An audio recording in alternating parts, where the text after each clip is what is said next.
Yeah, soldiers, it is your boy, the AMC's Return video, and this is What If Kisame Was Reanimated?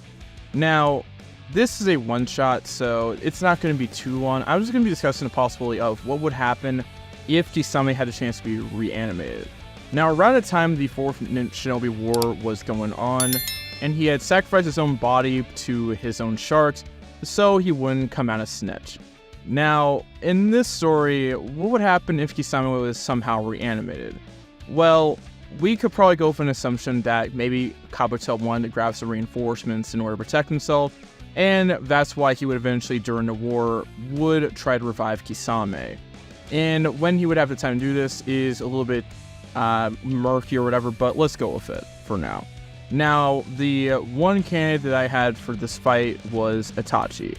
And it's most because we have seen these two go for so much together as Akatsuki members that it feels right to have their final showdown be against each other with Kabuto also in the fight.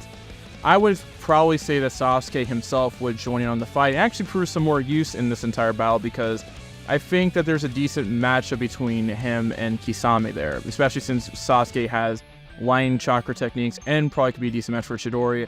But eventually, Itachi would force Kabuto to undo the infamous Tsukiyomi via the Izanami.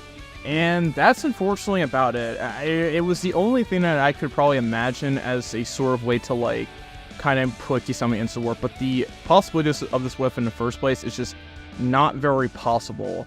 And the main reason for this is that Kisame was already dead by the time the 4th Great Shinobi War was beginning. So it would have been very hard for Kabuto to basically get Kisame as a reanimated soldier or whatever, unless he had somehow been able to get him during the war when that was going on while he was in his little hut waiting to be demolished by Itachi. But I think that the main problem with this what if in the first place is, again, like, is just the logistics. I think you could create some pretty good moments with this, like, I don't know, have Kisame and Itachi say goodbye to each other or whatever. But the main problem is again, this what if doesn't really make much of an impact, because in my opinion, the main point in the story where this should have a major impact is giving Kisame and Itachi one last point to interact.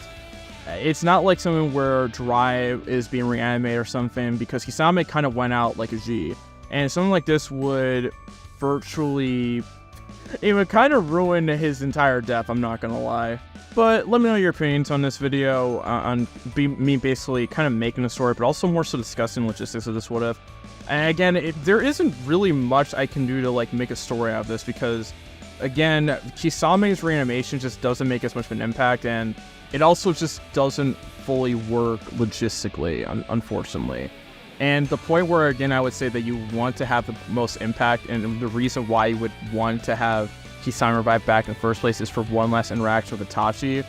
Again, it's just so short-lived, because Itachi would probably still cast Izanami on Kabuto, and all of that would kind of get wasted away. So, again, but that's just, again, my opinion. Let me know what your thoughts in the comments below. Thank you all for watching. Shout out to Drew. Shout out to my Twitter patron. Let me make sure I got this right. AK Cub 90. And this has been your boy, Sam. Peace. Cute outro. Bye-bye. Peace. I don't ever slow up, no, I don't take shit.